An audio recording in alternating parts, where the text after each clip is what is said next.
this morning, got some gabagoo. And then I woke up the next day and got some gabagoo. Keep waking up and keep getting different types of gabagoo. I even got some gabagoo from Scooby-Doo. I woke up this morning, I got some gabagoo. And then I woke up the next day and got some gabagoo. Keep waking up and keep getting different types of gabagoo.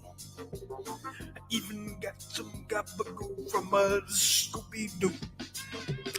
I woke up this morning, I got some gabagoo. And then I woke up the next day and got some gabagoo. Keep waking up and keep getting different types of gabagoo. I even got some gabagoo from Scooby-Doo. I woke up this morning, I got some gabagoo. And then I woke up the next day and got some gabagoo. Keep waking up and keep getting different types of gabagoo. I even got some gabagoo from Scooby-Doo. I woke up this morning, I got some gabagoo. And then I woke up the next day and got some gabagoo. Keep waking up and keep getting different types of gabagoo. I even got some gabagoo from Scooby-Doo. I woke up this morning, I got some gabagoo. And then I woke up the next day and got some gabagoo. Keep waking up and keep getting different types of gabagoo. I even got some gabagoo from Scooby-Doo. I woke up this morning, I got some gabagoo. And then I woke up the next day and got some gabagoo. Keep waking up and keep getting different types of gabagoo. I even got some gabagoo from Scooby-Doo. I woke up this morning, I got some gabagoo. And then I woke up the next next day and got morning, some gabagoo. Keep waking up and keep getting different types of gabagoo. I even got some gabagoo from Scooby-Doo. Scooby-Doo. Hey, everybody. Sincere apologies. We're guests in somebody else's house tonight, so we got to play by house rules. This is JDA's channel, but this is Well-Read Reviews. And my channel is in YouTube hell, so welcome to my personal hell here on JDA's stream. While we're at it, let's see who's joining us here. This is not Purgatory. Deeper levels. We've got Darko D13. Change is a confusing and wondrous thing. Yeah, that's what I tell myself when I take my hormone replacement therapy. Jabba the Creator says, end this stream, JDA. Not tonight. Tonight you've got JDA Light, well read. Quaff is here. He says, facking twitless. I don't think you want to fact that one. Velnet says, well read is dead. No. Still burning in hell. So no worries there. Wilberforce says, we can only hope soon. Yes. The end will come. Consume us all very soon. Just wait till the review starts. Then you guys will really be wishing it'll be over. But John Porton, scrolling down a little bit. Thank goodness. Hello, John. Thank you for being here. John A. Douglas. Sunday Comics Talk Time. Somebody's excited for comics. Thank you for joining us. One loyal viewer who's actually engaged in the content. Appreciate that. And Georgina Floyd. That gabagoo. Yes.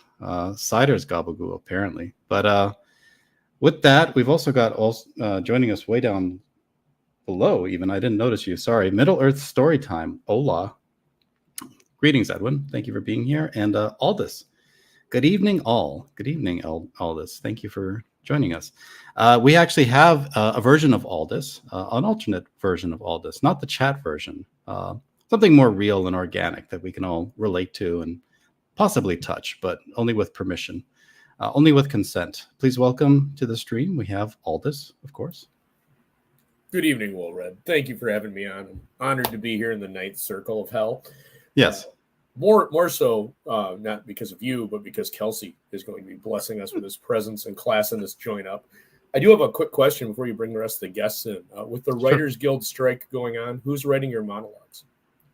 Well, the same person who's always been writing them. So some you got Scabs? Yeah, some worthless hack. Perfect. Feed him scraps from the cat's dinner plate. Not good enough for people food. But yeah. Other than that, we also have, speaking of Scabs, welcome Twitless. I don't deserve this. But you do. I don't deserve any of this. Yeah. This is Dante's Inferno, and you're going to burn with the rest of us. And here to throw coals onto the fire, please welcome everybody, Kelsey. The hell kind of operation is JD running here, man? I got questions. There are no answers. This is not my usual Republican bitch session. I'm here for reading.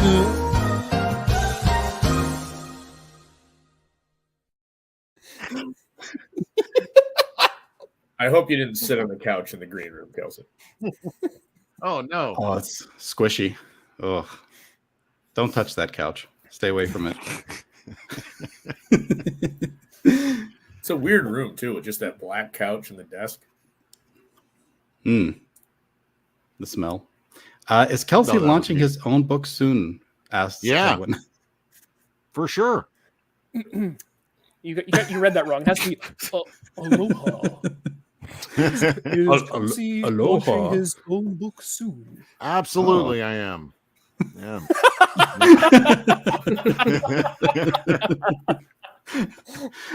That's how that works. All right. Any day now.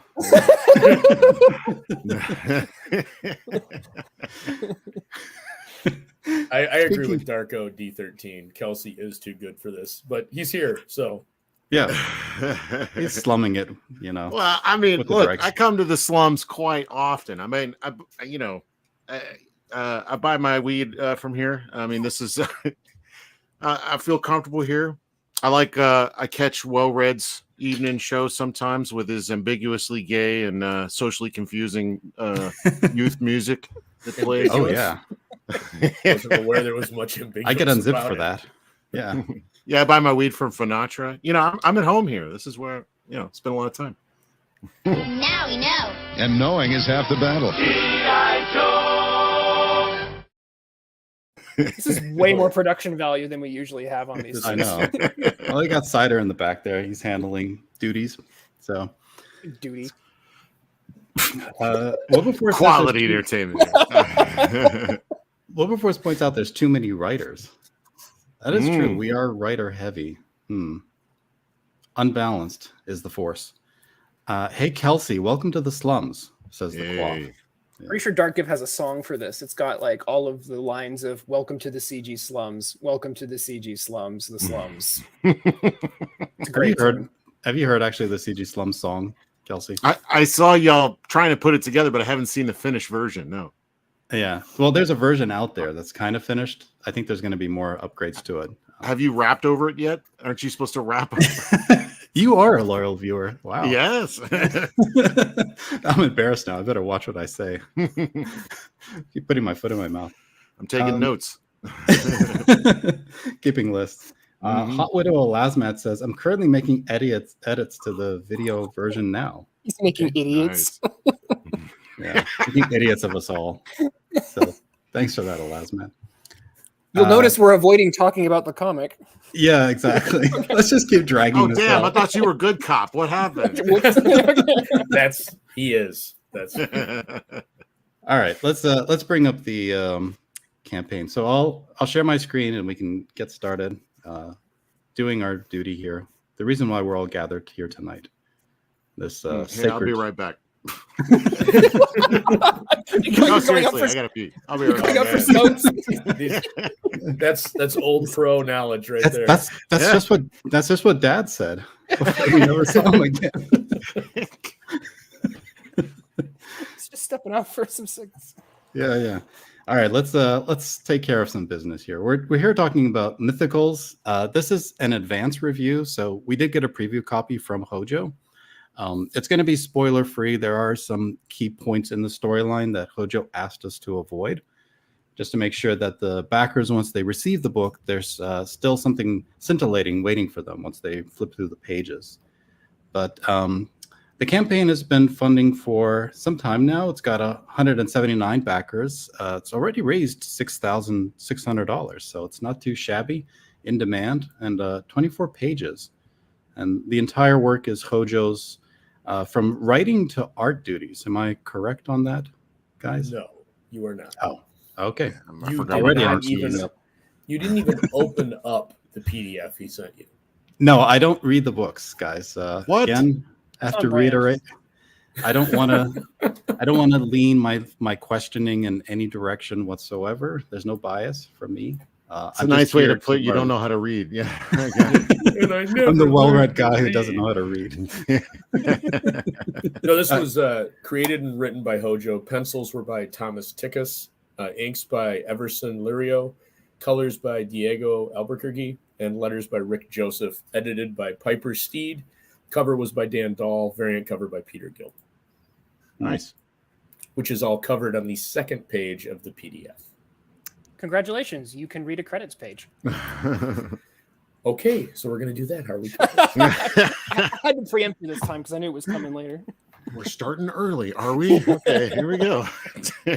Knives. All right, Twitless. I know this is your favorite piece. Why don't you give us the synopsis? Wait, who?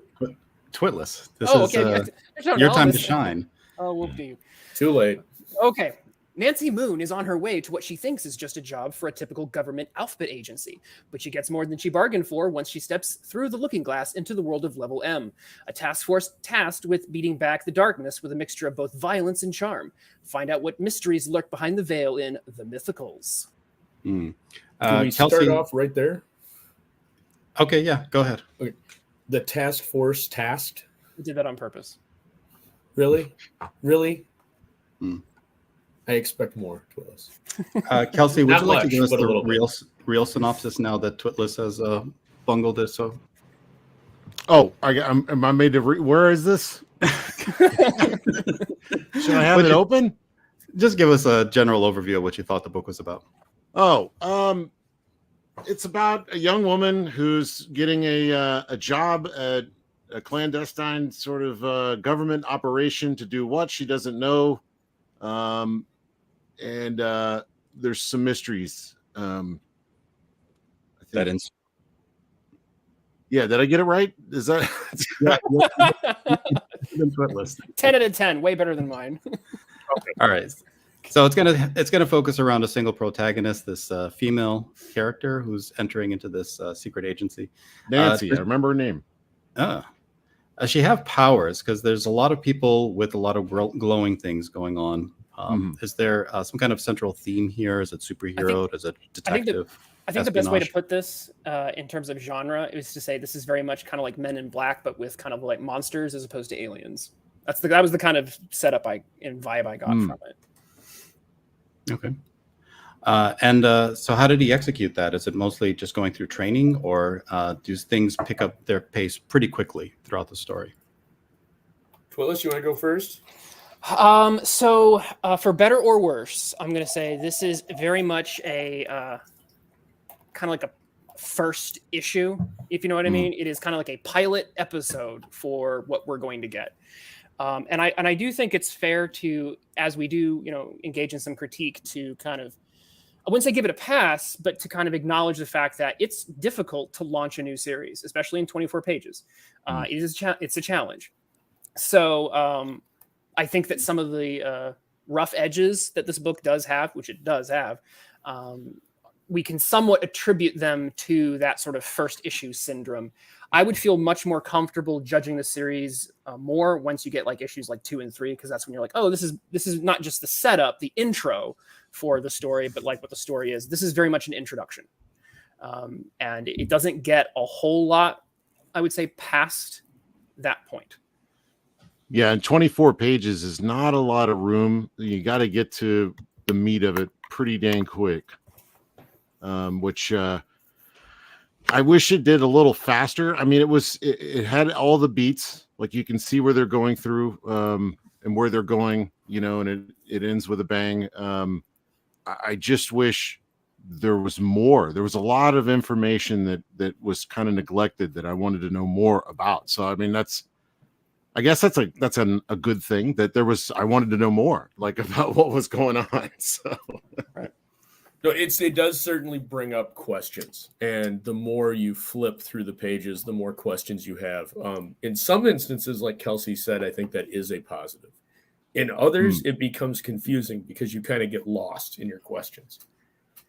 I'm going to push back a little bit on that. I actually felt like if you compare this to Brand, I was way less confused and lost. Oh, let's pick the most incoherent thing that's come out since 2017 and compare it against. Well, yes. I'm just saying they're both supernatural, like, kind of government agency stories, and I felt way more safe. Yes, it had a better story than the phone book. Thank you, Twillis. Well, I mean, as far as what we got, it read very clear. I don't think I was really lost. Like, I understood where they was trying to go. I understood all the elements of it. There were a lot of things kind of left out, but as far as what was there, it read very clean, very, like, smooth. I don't think I was lost too much. I never read Brand. No one did. I read Brand. So I kind of enjoyed it. But I definitely got quite lost. There was so much thrown at you in that one. And so in this one, I do agree. There's a couple points where I needed a little bit more, specifically with when they reference. They reference, I think, a department that they're working for. They call it the DOI, but they never actually spell out what that stands for. Correct. So I'm just left. What's DOI? I have no idea. And they even say, I think this might be maybe a gap in the script. But a character says something like, "Oh, well, you can just tell by the giant sign on the building." And the only the only panel we get where she's outside the building, there is no sign. Yeah. So yeah, there was curious about that. Yeah. Yeah, I think that's a misstep when you have it in the script, and the original script was imagined to have this building where you had the giant sign that actually says DOI, and then underneath it, the explanation of the act, that type of thing. Right. But that was clearly not included. So we're just left with characters saying something that I have no point of reference to. So that happens I think it happens once or twice or something. Yeah, I kind of knew what he was going for. It's just there was this missing piece. Yeah. Yeah, it does happen a couple of times. And actually that instance in and of itself, I did note.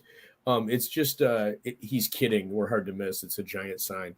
It's an offbeat humor line that just doesn't work. And then there's another one at the very bottom panel of that with some kind of HGTV quip that just doesn't fit. It's on your beats. It's a miss because you kind of stop and go, what? Like, how does that fit? Whatever. And you move on. But those two didn't fit. Discussing like the DOI thing, also within this sequence, you've got some repetitive dialogue that occurs where, they say, thank you. And then the very next line is, I appreciate. It's like, wait, what? Yeah, thanks for coming in to meet with us. And then 2 panels later, we're at, I appreciate you meeting with us. So it's a little bit of repetitiveness in that sequence as far as how it's structured. And I think that it's not that bad anywhere else, but there's a couple other instances where just dialogue overlaps a little bit with only like a 2 or 3 panel separation that could have been cleaned up a little bit. And you probably could have gotten a little bit more story meat on the bone instead of fat. Yeah, so, the story, I would say for positives, it does move pretty quickly. I'd say Nancy's a decent point of view character, sort of the fish out of water. I felt fine following her. The Men in Black setup with supernatural monsters. I'm digging the concept. I got that. The weaknesses, characterization is very weak in this first issue. I think part of it is because a lot of it is a good chunk of the issue. I almost feel like half the issue is basically like just kind of her interview and then her talking to her friend. And so because of that, half, actually. Yeah. So then, like, we only have the other half of it to set up the villain and then also introduce all the other characters in one big action scene. So it was a lot to have to do. And again, that's sort of the first issue syndrome kind of stuff. But I don't think that in and of itself would have been bad to spend the first half of the issue setting up the character. Yeah. The issue is that then you cut and you have a cut scene, and the cut scene, if my page counts are correct, and I always have issues with this on digital, Sure. but we cut to Spain, and then we have a 3-page sequence in Spain, and then we cut back to Nancy with no reference. There's no indication that we're back wherever we started. So the implication is we're still in Spain, and now Nancy's out with her friend partying. That's not the case, but that was an issue, and it's also not a page turn. So I've got 2 pages where I've got different locations. I never really like to see that. But within that sequence, we're now back into that interview mode, and we just had an action beat that was moving the pace forward, and now we're going to drag it back down with more dialogue in a bar to set up another action beat. It feels like it's a little off on where it should be.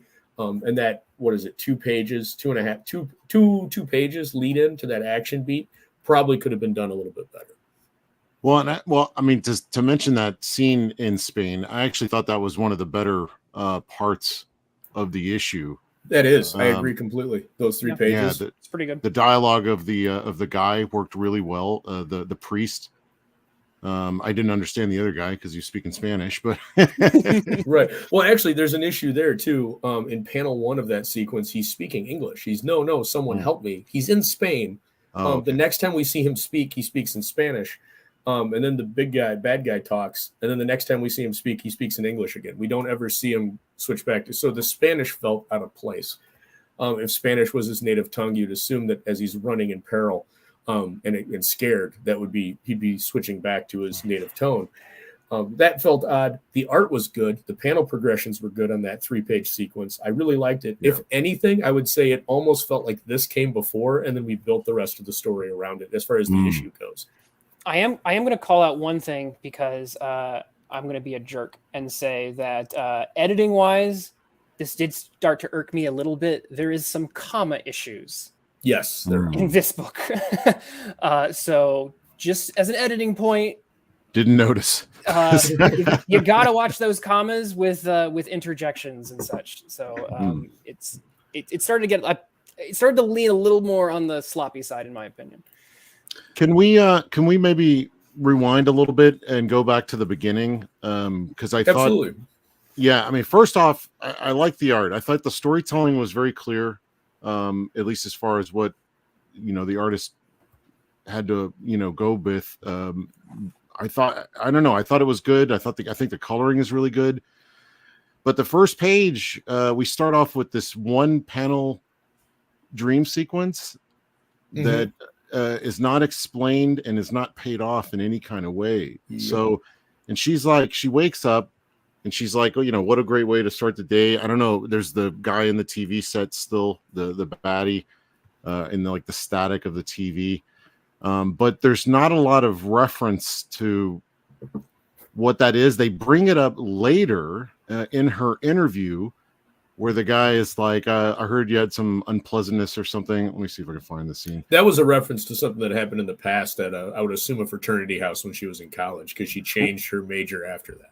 Right. Okay. So that's nowhere near the same scenario. So again, it's not really paid off, or we don't understand. And then that scene also, there's this clip where I'm thinking that we're getting a shot of that moment that they're talking about. Did this have anything to do with the aftermath of the, how shall we say it, incident at the Theta Omega fraternity? And then you get the shot of her eyes glowing and some things flying in the air. And for a second, I thought she was doing that right there in the office. It's not really clear that that's like a little quick flash to something else. Right. I think my confusion on that was resolved. If you scroll down to the next page, it's 4 panels away. All of the objects that you see floating around her look like they're present on the wall behind her. So I took it that, it's like in her head that the room's spinning. It's actually a little bit in the office, because if you look at when her eyes are glowing, right, everything is disheveled. Well, no, it's the water bottle. She pops a water bottle cap and then he cleans it in the next panel. Right, but if you look If you look, the pictures are all disheveled behind right, her, but then in the next page they're not disheveled. So I just took that as a congruity issue, and what was meant is like as she had that moment, her eyes flash, and everything kind of rattles or whatever, and everything's disheveled. He's cleaning up the water and acting like nothing just happened, but he spent out a trigger word that triggered her. Okay, I I didn't understand that. Yeah, I think the implication is that she went under some trauma essentially at that fraternity. It might have been a sexual assault. Because it's that kind of a setup where your hero or heroine has like, oh, my powers are triggering because of the trauma in response to that. Because when her powers actually do trigger later on in the story, it's in response to a similar thing. Yes, but it's a different eye glow. It's not the same as in that other panel. So again, there's a little bit of what I would call a congruity issue. We don't have that consistency, and you can't draw in the reader. You're creating confusion. So and that's one of those questions that comes up. You could see it here, and then you could see him wiping up the water, and the pictures are disheveled, and then we scroll down. Then if you scroll down, and the pictures are back to level. Yeah, I could see what you're saying though, that he's trying not to let on that he knows more, or that she just lost control, I guess. Right? That he's just kind of ignoring it, basically, sweeping up the mess. Or did she does she realize she just did that? I don't think so, because later when you have another instance of something occur, she acts like what the hell just happened. Yeah, I think she's not. I think she's. Yeah, I don't think she's fully conscious of what she's. She's kind of like that kind of person who's. I don't know what's going on. I phase out to another place, and these powerful things happen, and then I wake up and what happened? Okay, I was a little confused by that scene as well, because I actually thought the other guy. I guess we'll get to that. But the other guy, I thought he did that. I didn't know she had any power at all. To be honest with you, I didn't. I thought she had bad dreams. They don't really explain. She's just like, oh, I had a couple interviews today, and you guys just randomly call me, and it's like, well, they didn't really set up why they would call her in the first place. They don't establish that she has anything special about her up until the moment where we are having the interview, but they don't really make that clear either. So this could be talks about an algorithm. There's definitely some gaps here. I think the intention was to be like was to imply, because and they do a good job with this with the art, I would say, because the art does a very good job of having these characters who or the guys doing the interview, this man in black, the very sinister smile on his face, and a sinister level of information about who he's interviewing. Mm-hmm. And he clearly has this kind of he's a supernatural team he works with, and he's on the hunt for his next operative, whether she knows her abilities or not. And so this is kind of like that sort of I know way more about you than you know about yourself kind of an interview. And it kind of reminded me of Alias a little bit, where the people she's working with sometimes seem like they know a lot more about what's going on than her, So it did have that kind of feel. I will say that for all the things it does set up, and some of which maybe being not as clear as it could be, there was at least one setup that was too obvious. Which one do you remember? I think that's the one we can't talk about, isn't it? Oh, no, not that one. But right before it, you have a character give another character an object and say, "Hey, you should totally have this object." Oh yes, it's very clearly and then you look at the object and you're like, okay, that's clearly a significant object for the plot, and it's and I think it could have been more naturally handled as opposed to just, "Hey, have this thing from me." That was a little too. Well, in that exchange too, the reason for giving the object is, she says, "I'm going to miss you. You stuck by me." And it wasn't that, oh, and by the way, here's this. It just didn't there was no background. We spent all this time building up all this background. Yeah. Well, all this time. We spent an inordinate amount of time, in my opinion, for 24 pages building up background. And then we have this important sequence that's obviously vital for this object. And we don't spend any time explaining the relationship between these two as to where she's going. It just felt weird. And it's one of those things where one throwaway line could have resolved it. Right, exactly. It was how it was introduced. Because it's like, if a character's like, oh, hey, we both attended the same, sorority, and here's this, friendship bracelet that I made for us. It's more natural to give that to her. If it's just, Right. hey, Rand, you are my friend, and because you are my friend, I want to give you a thing. It's like, well, then it's very. When you're doing storytelling, you are in fact constructing an illusion, but you have to put this additional layer on top of the illusion to make the illusion believable and seem organic. Otherwise it becomes very transparent, and it's like, I am character who needs to give other character a plot specific item. And so like, because, and I think I attribute some of this to first issue syndrome, because there's a lot that I think Hojo is trying to set up in those 24 pages, but that's where we're just identifying where some of these rough edges end up revealing themselves as a result of those choices being made. Well, beyond the necklace, I was a little confused about their relationship, because it seems like they obviously know each other. Nightmares again. I mean, they've obviously been talking. Hey, come stay at my place. Oh, I forgot to give you this. But then, I'm going to miss you, Nancy Moon. And I'm like, well, where's she going? I thought they were going to the same place. And then she was like, it was so nice to meet someone interesting down here, thinking like in the city.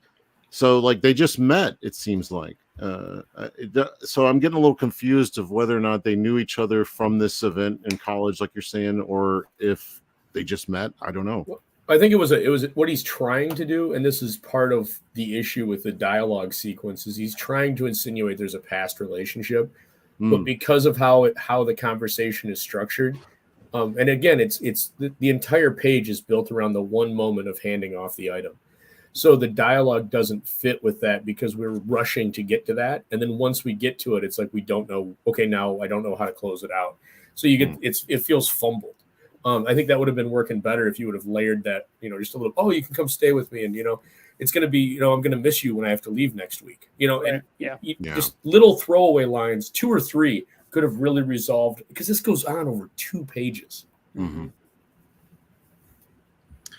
So I guess a broad summary of what I'm understanding is that there's a lot of things that are just kind of falling out of the air, not really getting established very well, but there's also a long time spent trying to establish the character before getting into world building, which happens after the interview about halfway through the issue. I'm really curious, because I'm sure, Kelsey, you've worked in comics for a long time. You've probably accepted scripts from a lot of creators that you had to draw, and at some point you had to give feedback and say, look, I need to take the reins on this. How would you cut this meat up? Where would you put it on the chopping block and hack away and refine things to actually get it to something that fits into the 24-page format like this issue is? Well, I got into the habit of breaking things down, just to make it easy for myself. You got, in general, a 3-4 act structure, just looking at the very basics of it all. And if you got 24 pages, you can break those down into roughly what? 8-page chunks. Yeah. And then you can even break those down into more chunks, so that in each one, say if you can have like a scene in 2-3 pages tops. I mean, it's good to kind of maximize on your page turn. So if you can build to a scene transition or a shocking moment. But a lot of this stuff, a lot of the world building and the characters can talk about things that have happened in the past that we're not seeing, that will give life to it outside. But all of this can happen in a much shorter amount of space through, really organizing your dialogue and the information you're given. So you don't want a whole lot of wasted talking without actual useful information being imparted in every one of those dialogue bubbles. Correct. Yeah. But I think if you want to, one of the things you were talking about, just the panels in general too. If you want to scroll down to page 20, Kelsey. Let me turn it off just so I don't spoil anything. Yeah. Yep. Here we go. Yeah, just to be sure. Good call. Which one was 20 again? 20 is when the cavalry shows up. Oh, yeah. Yes. Okay. And it's fair to bring up, and since we're kind of bringing that up, so our heroine ends up running into the rest of her team at this point. And so this is the rest of the level M operatives, who are a mixture of humans and supernatural beings who obviously fight, evil supernatural beings. Right. Yeah, if you want to scroll down on that page to the click panel. Yeah. This was the only it wasn't the only. This was the one major sin. I really hate to see this. I've got 4 fingers, all visible. I've got thumbs visible. What's the click? He can't be setting the safety. He can't be pulling a hammer. That's him going click. Well, and if it is, then it should be a dialogue bubble. Yeah, right. Just it's that really that made me grind my teeth a little bit. Weapon corrections are something that's notorious in comics, and to see it here, especially from a vet, was just it was just. Oh, I bet you're real fun at 80s action movies. Trigger discipline. It's Flag Day every day. And bringing up this team, this is one of the things that I was real excited to get to this part with the action and seeing the dynamics, but shortly kind of after the action scene, our guy from the interview comes out and says that this was your test or whatever. Your interview is now over. And I'm like, did he set all this up? I mean, like, how did he know that they were going down this place, or was she legitimately just in trouble? And I don't know how it was an interview. She really, I guess, because she used her powers at the right moment, maybe. I assumed that was it, that she was able to trigger herself or be triggered by the trauma and revealed that, yes, she can do this. But I mean, does that show proper application of powers ready to be used in scenarios where it's life or death, or you need to save the world or whatnot? I mean, surely she would need to have training and control over those powers to really start in a group like this that seem pretty put together, well trained.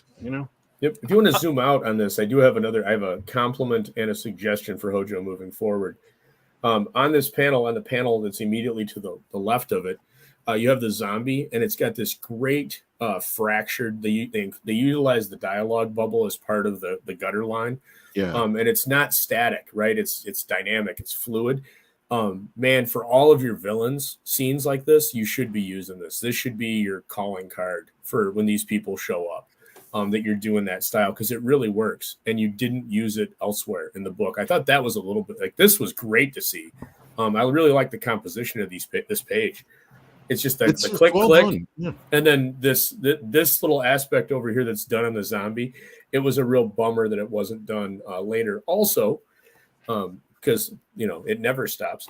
You're talking about the broken or the bent up panel border, right? Yeah. Yeah. Mm-hmm. The differential between black background pages and white background pages is stark on this. Some pages are all white, and I hate to see that. I like to see a continuity in the book of like flow, and seeing black, white kind of takes you out of it. There's always a base color that if you need to, you can, wash the back page with. Just if you want it to be white, that's great. But there's a lot of instances in this where you could have used a back panel or a back shade to just set the mood. I'm going to say for the horror book and the color tone they're going for, I think it would actually be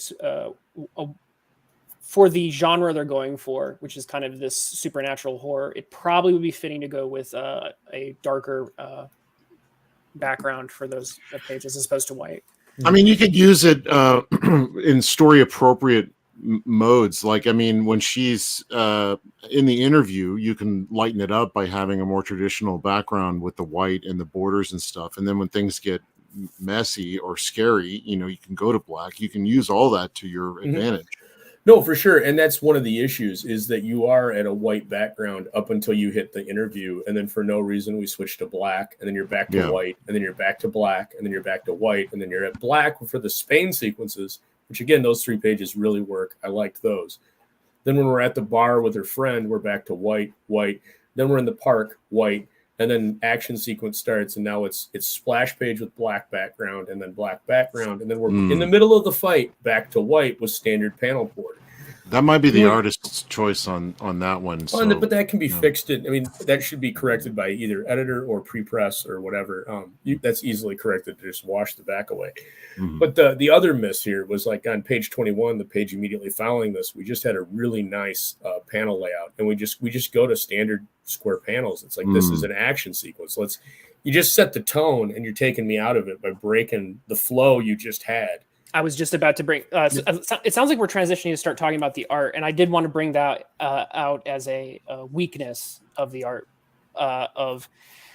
There were a couple of standout pages where I feel like the artist flexed a bit and did something creative with the layouts. So the monster page, I think that we've looked at before with the monster and the priest. There was a really good layout there. And that was a clever panel with the zombie guy there. So it's clear that the artist is capable of doing more with the layouts. Unfortunately, for this first issue, we didn't get a lot of that, and so that's definitely a rough edge I would want to see improved upon for future issues. So, maybe you suggest like when you're going into action, you can explode it up a little bit, like have more fun with the layout. I mean, for sure. Just based off of page 20. I mean, page 20 really works with how, whether it's the artist or Hojo. I think I saw Hojo saying he thumbnailed that page out. If he did, man, I would be doing that with all your art pages. Anytime you see those the possessed demon evil guys, use that broken style and carry that forward, just so you help set that tone, so your reader knows what's going on, and then carry it forward. Because when you do that and then break it, man, you just did something really cool, and I'm waiting to see it again. And go ahead, man. Can we go to page 13? Because that was one of the examples that I thought was actually very well done. And to kind of it's the page with our monster priest guy. When he first appears. Yeah, and his face is like. Yeah, this is a great page. Yes. So this whole page here. So the top three panels kind of like they cascade downwards as this guy's like tripping and falling around, so that reinforces the action of what's going on. Very well done. We get the introduction to the villain, and he's basically his face is a panel. You know, because that's a separate moment from when he's standing in the next moment, and so it's literally a face as a. This is brilliant. This is extremely well done. And so, like I said, the artist is very clearly capable of doing a very clever, page layout. But it's like more of this, more of this, a little less of some of the standard just blocks that we got in some places. Well, and like we said, but we're going to be repetitive because Twitless is here. Yeah. The three pages set in Spain, and then that page 20, the first one when the cavalry arrives and the rest of the team from the DOI, was it at level M? Yeah. Those are the highlights of this book. Yeah. Everything else that sets a tone that the rest of the book does not rise to. Disappointingly. Well, this also, I mean, this is such a great moment here. It's one of the sale points in the campaign. It's such a great shot of the face. I love the line here, "Confess unto me your sins." It's such a great moment. But then the panel that's supposed to lead you into the next is, "Might we speak in private for a moment, please?" It doesn't really convey anything that makes me want to like move forward. I mean, this honestly should have been the last moment of this page if this was a page flip moment. So that way we're left going, "Confess unto me your sins," and then we come to the next shot. I'm not sure we have to. I mean, it just seems like a bit of a wasted moment here. That something there was a few moments like this where. I don't know. It just didn't capitalize on the moment. And this is obviously a transition from this outside into inside the barn for this next shot. I don't know. It just seemed like there could have been something there that, a capper moment, like right before you go to a commercial, you say something really intense, No, I think if you flip those two panels, I think it works. Yes. Yeah. The last line should be, might we speak in private to a moment of silence, please, and then "confess unto me your sins," and then immediately you want to turn at that. And there's a couple of moments like that where things just you build up, and the last panel where you should be anticipating that page turn. Sometimes it's executed really well. In fact, in the first actual page of the comic, it's executed really well, but it's not on a page turn. That was a disappointment. Is Nancy turns away from a mirror and her reflection is still looking at her. Oh yeah, that was actually pretty creepy. That's a great creepy moment that should be on a page turn, because you're going to go, oh man, that's great. And Hojo has that throughout this, that there's really good moments. It just feels like the page turn breaks are not where you really want them. So for the priest scene, I actually disagree slightly. Of course you do, but I do. I'm actually okay with the speaking privately being the last part there, because it's this kind of subtle irony that I'm actually going to be doing far worse than speaking to you privately. However, I do agree with Kelsey that I agree very much with the idea that that's your cut to commercial, and where that, in my mind, what that signals to me is that's the point right there where you jump back to Nancy talking, and then you imply that some time has gone past, and then you jump back, and it's like, how long has he been in? How long has he been in that barn being tortured? And that's that's sort of narrative flow.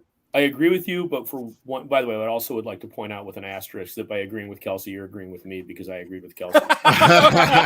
Everybody agrees with me. What did I say? Yes, we all agree with Kelsey, but more importantly, Twitless agreed with me.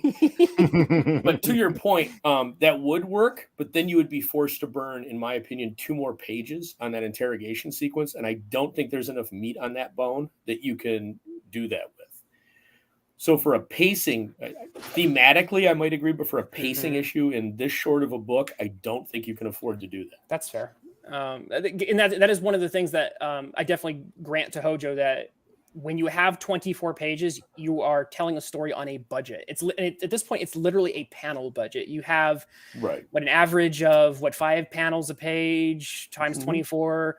If you're going with that average, so you have like 100 frames or so to tell a story. Now, and you don't have a lot more than that. With that being said, I would much prefer seeing 2 pages of that interrogation scene, like you said, build up to it, page turn back to Nancy, page turn.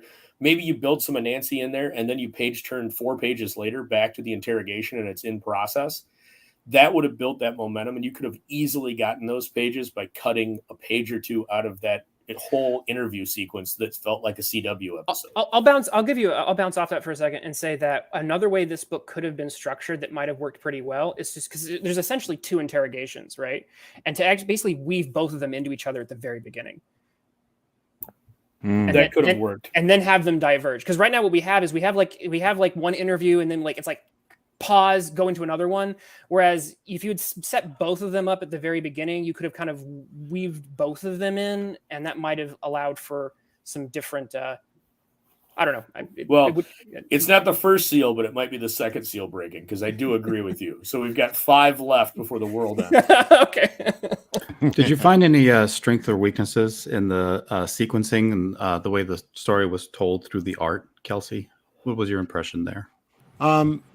I mean, it kind of it ends up reiterating kind of what we've talked about maximizing your scenes. I mean, I'm looking at this one right here, and there's all this stuff like, this again, they're watching you, don't, do not trust them. And I mean, this is like a cool scene. I can see what he's going for here. This stranger just kind of comes up and somebody speaks through him, and then he has no idea what's going on. But there's just not enough context for me to,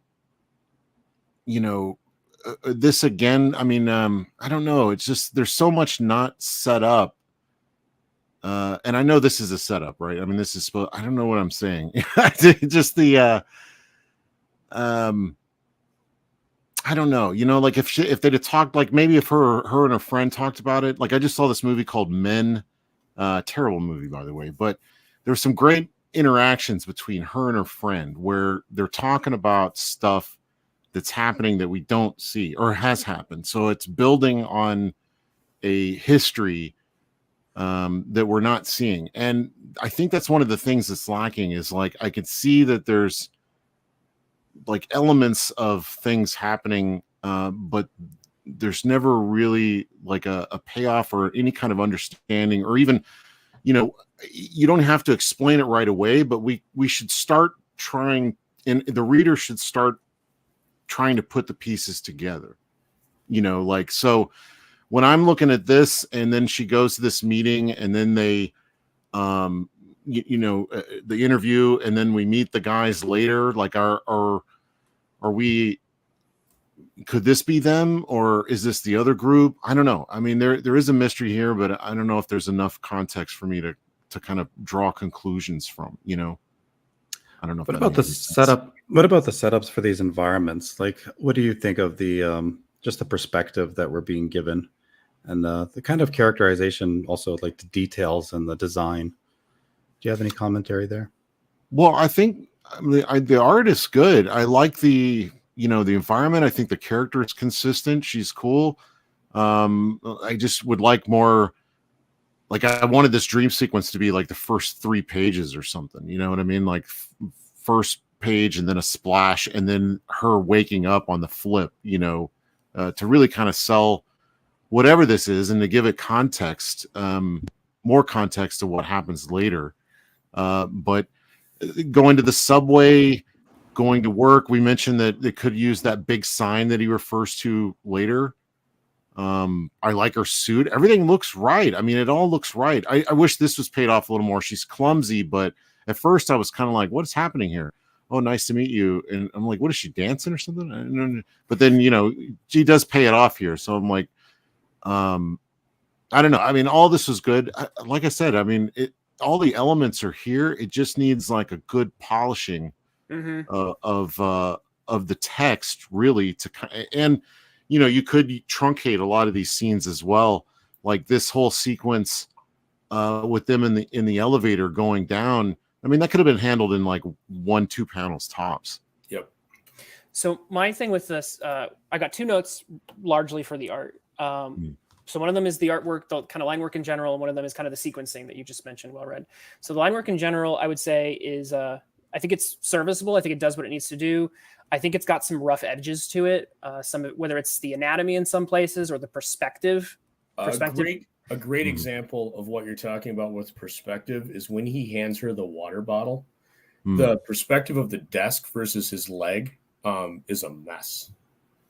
Oh, pause right there. The scroll up just one second. For me, the perspective, a little bit more, if you don't mind, Kelsey. Scroll up just a little bit more. It's where she's sitting with the cat. Oh, yeah. Where is it? Just right there. So like the perspective of her in the hallway on the far left, just the way that hallway is angled, seemed really wonk to me. I could be wrong, but like these were the moments where I was like, ooh, there's something about the perspective work that seems off. Or just it's all pretty tricky to do. If you can just suspend my disbelief enough to get me through the pages, I'm generally fine with it. But like, yeah, if you're really going to break it down into like the actual construction of it, yeah, there's it's not spot on. Yeah, sorry, I'm not trying to be a nitpicker. I'm just trying to say that it's got, well, maybe a little, but I'm just saying that the art overall, when you take it in totality, it was like, oh, this has got some rough edges to it. That's all. It totally gets me to the story. I'm not like, oh, this is terrible, but I'm like, oh, rough edge here, rough edge there. So I'd love to see that leveled up on overall. So that's my comment on the artwork in general. Specifically, well, like these squares, for instance, as it goes back, they would be getting shorter and shorter, but they stay the same length, if you notice. So yeah, there's little issues like that. Sure. Yeah, if you go to page 9, panel 2 is, I think, the worst example of it in the book. Is that one coming up here? Yep. Yeah, it's right after this page. Oh, the water bottle. Yeah, it's right here where he hands panel 2 right there, where she says, If you scroll down just a little bit more, you can see the leg. The desk is going into his torso. You've got the chair base and then one leg here in the drawer. He's opening the drawer into his leg. The desk is at an odd. It just doesn't work. It's the worst panel in the book. Everything else is fairly competent. The only other thing I'll say on this panel too is, and this is the case for quite a few panels. The pictures on the wall feel very two-dimensional with no depth. Like they're just pieces of paper. There's no shadow line. There's nothing to insinuate any kind of a depth on the gilded frames.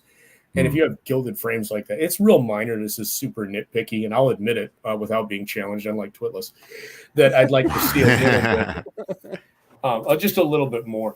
But overall, I agree with the general competency of the art. Back to the point. sorry, back to the point that was being made about sequencing.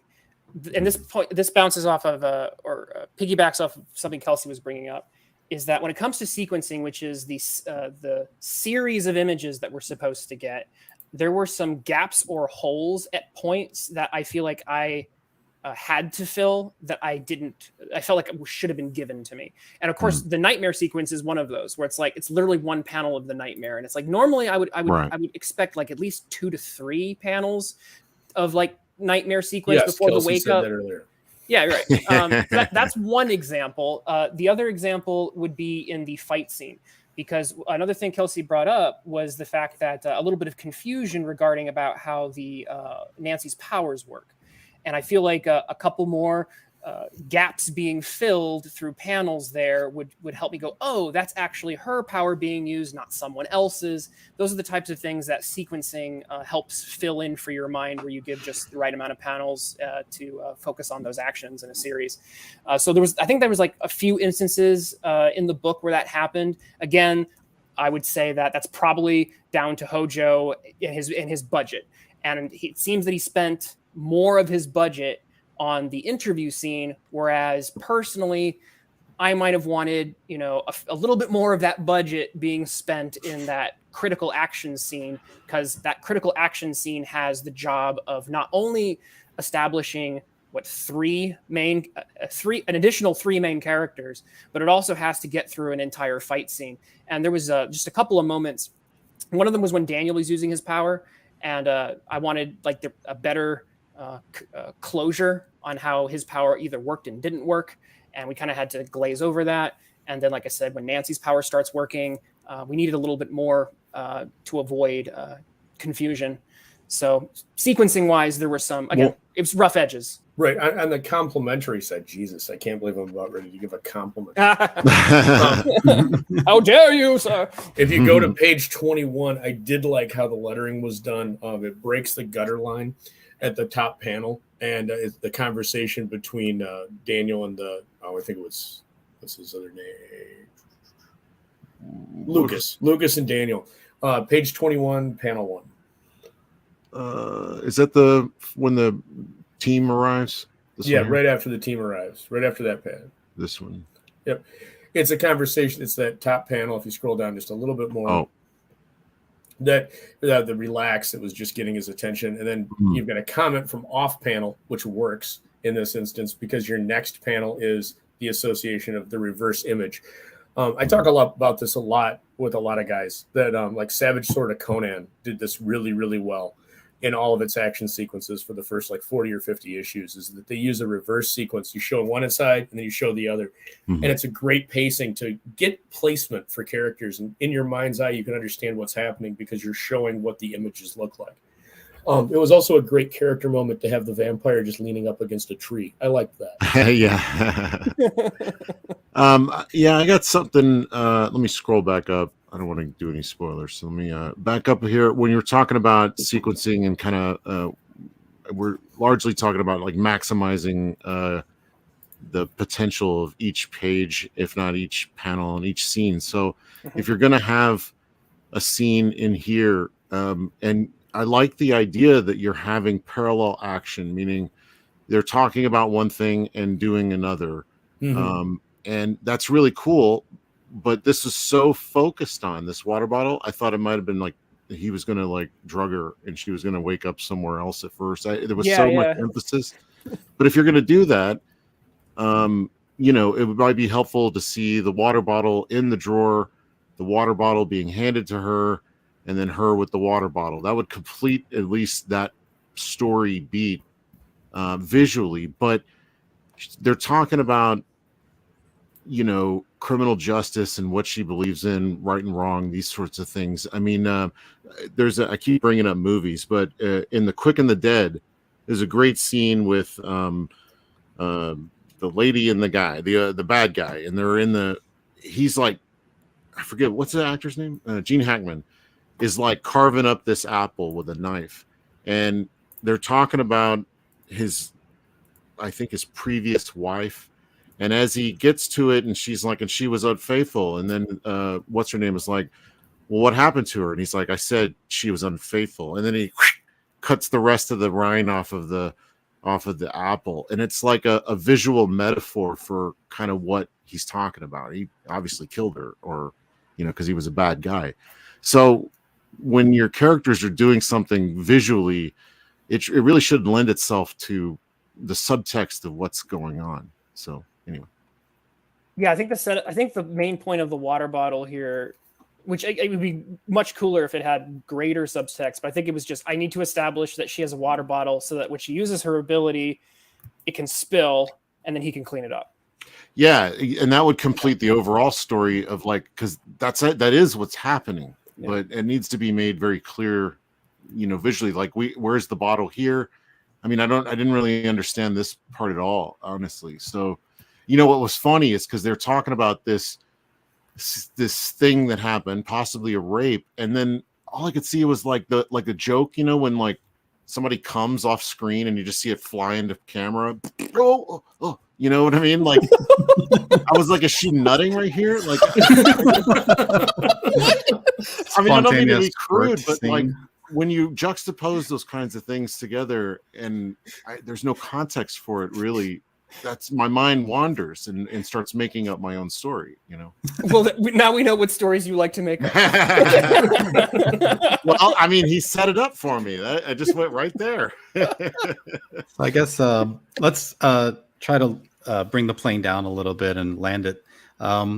Maybe let's touch a little bit on overall concept, what you guys thought. And if you want to give impressions on the twist without going into any details, just whether or not you liked it or not, if you thought it was original, maybe we could start to wind things down with those two areas. Well, we've had two instances now where this is going to occur in the show, and I do agree with Twitless in that the quote unquote twist is slightly telegraphed. Well, more than slightly, it's telegraphed with the way the current dialogue is constructed. That it's so forceful with something that happens that you really get the impression that something else is going to occur. It reminds me of do you remember the beginning of a Kung Fury? And it was it's a parody, and he's like, yes, yep. You're like a father to me or something, or brother. He's just like, you're like a brother to me, and then he gets shot in the next scene. It was just like, it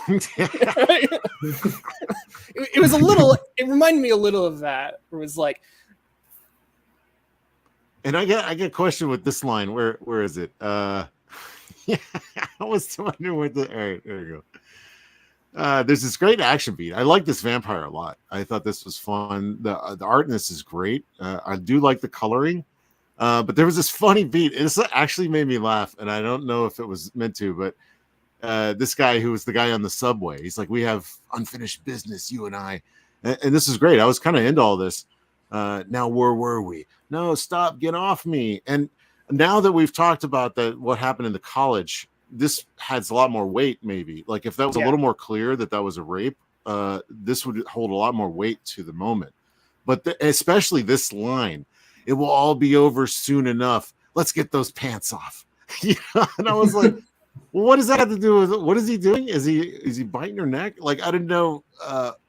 But I didn't. Now that you mentioned what was the potential of what could have happened, that makes a lot more sense. But why would he be saying that? I don't know. I was really confused, and it made me laugh. I was like, "What is it?" All ends in cum shots. Just, was there another cum shot there? Yeah, I maybe just got that. I took completely the wrong thing out of all this. So. All right, so. I guess quick last impression before we bring Hojo on. He's in the back. Yay or nay, Wood back again?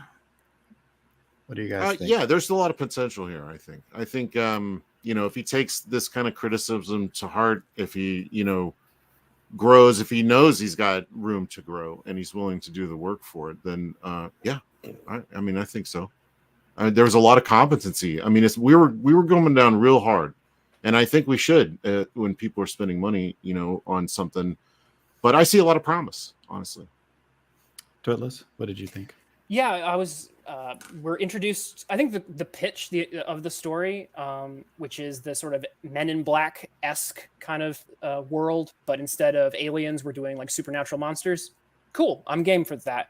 And I'm also game with the sort of the seeds of mystery that have been planted. I feel like.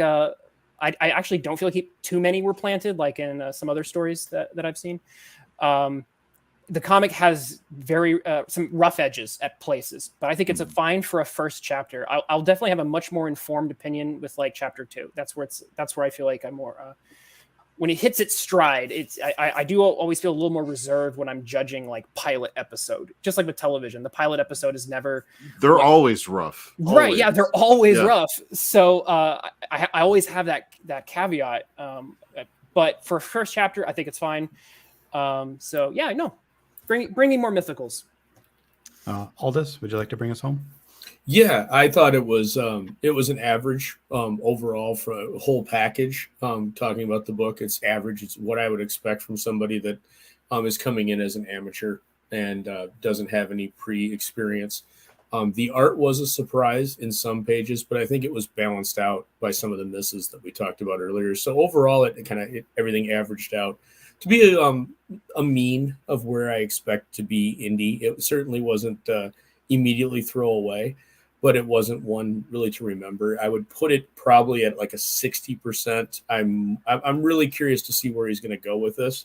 That's above average, right? 60%? Yeah. For where he's going to go with this as far as I made it through high school on 60%. My real compliments to Hojo on this are his promotion and what he's done to get to his just over $6,000 that he's earned on this. He's crossed multiple platforms. He's on IGG, he's on Kickstarter, he's on Luke Stone's Fund My Comic. He's every day grinding away. I don't see a day go by where he's not talking about this book in some way, shape, or form. He's crossing bridges, hitting other communities and other fan groups, whether it's horror or terror or horror movie fans or sci-fi fans. I see across the board, it's really, really awesome to see somebody really grinding like that, because it's been a long time since I have. And I think that's really what sells me on Hojo and wanting to support him, is just how keyed in he is and how much of a salesman he is. It's really impressive for the indie scene. Well, and Darko says there's a sensibly priced digital copy, so that's nice. Sweet. Yeah, you can read. Awesome. Well, thank you, everybody. Great opinions, great discussion overall. So really enjoyed it. And with that, let's welcome to the stream, Hojo. What's going on, guys? How are you tonight? Oh, great. How are you guys doing? Good, good. Were you listening in a little bit? Yeah, a little bit. You don't have any knives on you, do you?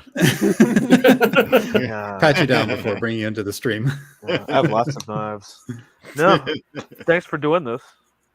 It was our pleasure. Sure. Yeah. Yep. Hoping that there was a lot of constructive, points there. What did you think? Because you're a first-time creator, I believe. Is that correct? Yes.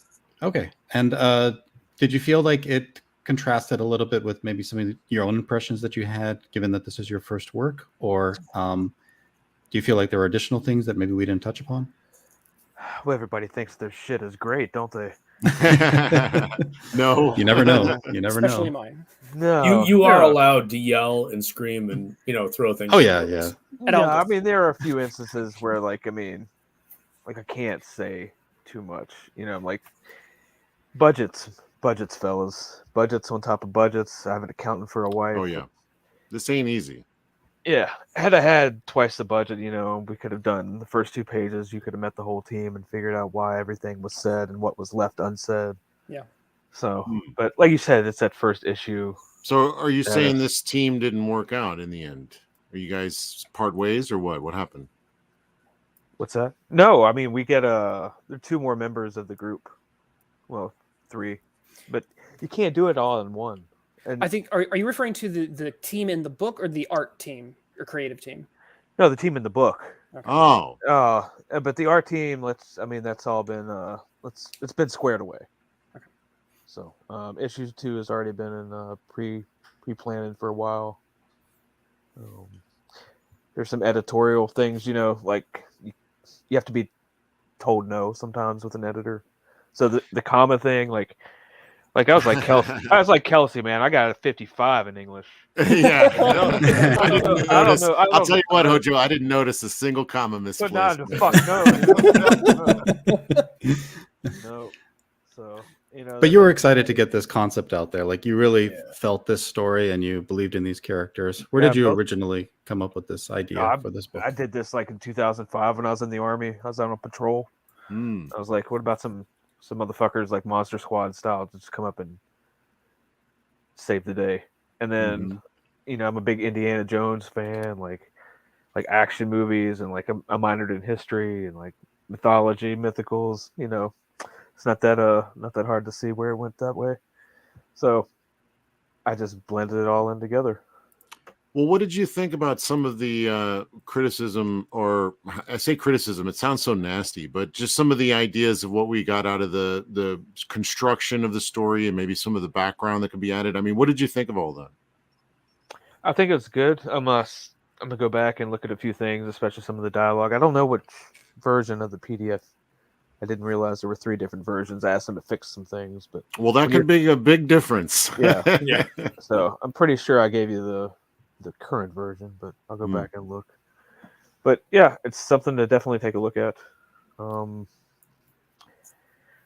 Everybody's different. Like you work with, it's the first time I ever worked with an editor. So, well, what are the editor doing for you? Are they helping you with the story, or are they just looking for commas and stuff? Because they missed a few of those. But I mean, like, what is their function? Well, no, she did the whole thing, like edited the whole script, and we went through the layouts. And like I said, there are a few that I thumbnailed, a few of the pages, and then she would do the approvals and back and forth because I was paying Piper to do the visual editing too. So. You're super excited, though, to get this into backers' hands. Have you had any early impressions from some of the art that you've shown and the characters that you're describing here? Yeah, that first reveal right there with the Inquisitor, I think it was page 11, maybe, with the big face reveal. That's when Michael Bancroft started following me, and then I got like 1,000 views off of that tweet alone. I was like, whoa. So... He's hot shit, that Bancroft. Yeah. What was that experience like being on his show? Did it blow your mind to see so many backers just come out of the woodwork all of a sudden? Yeah. It's I mean, I've been like out of set, I've been grinding. Like I got flyers up at comic book stores and any store that would not rip it down. So. Well, I'm curious, did you find any of this constructive at all? I mean, are you thinking about like ways that you can inject more of the character in there? Like, I want to know more about her, just in closing, at least for me, some of the things that I want to see is like, just fleshing out who she is and what she's about and how she fits into the overall story a little more thoroughly. I mean, it doesn't all have to be explained. I can see you kind of dancing around certain things that are, you're going to pay off later. Yeah. I wish I'd have had issue 2, like right there. If I could have just had twice the budget and not have an accountant for a wife. Well, hey, if she makes good money, Well, where did you feel like you grew from issue 1 to issue 2? Since you're hoping that you can get that into backers' hands. Did you feel like there was some progression that you made just refining your own craft, jumping between the two? Yeah, like when you guys said like I spent too much time on the interview scene, I originally had it set up going back and forth like that, but I ended up going a different route. So, I mean, I should have always trust your gut, man. Mike Barron said that to me. Yep. No, if you've got a question like that and you get an editor pushing back, always remember that your editor works for you.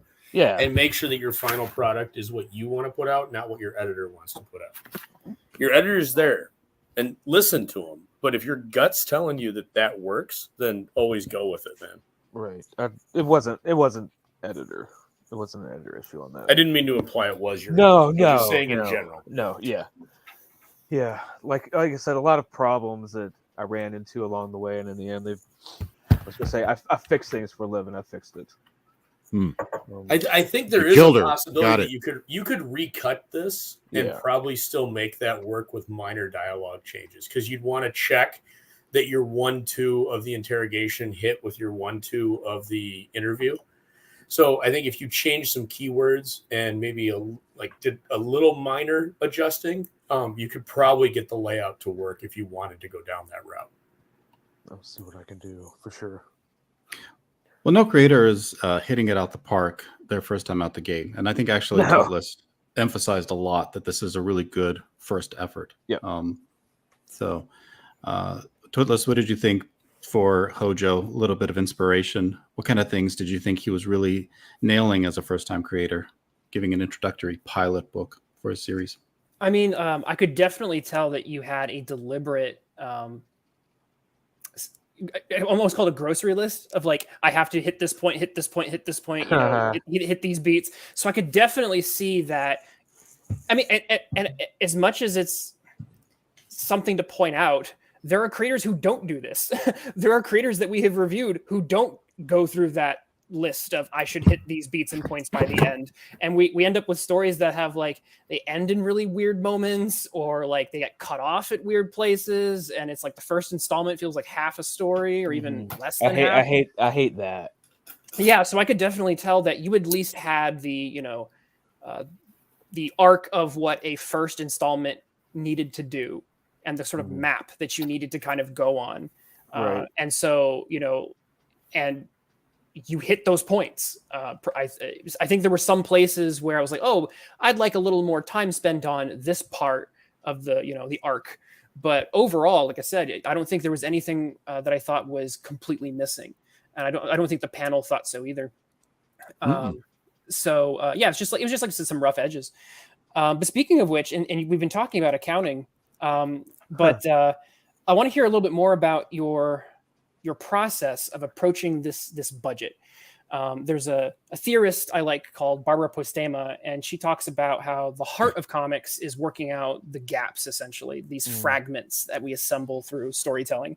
Right. And so that's, I think, it's very applicable to your story because you're dealing with mystery as well, not just comics, but mystery, which necessitates fragments that you're giving to the audience. Right. So without giving us any spoilers, can you tell us the story of how you decided upon what pieces to give the reader, both in text and in image when in your script, and what you decided to leave out, especially in this type of story that has the supernatural in it?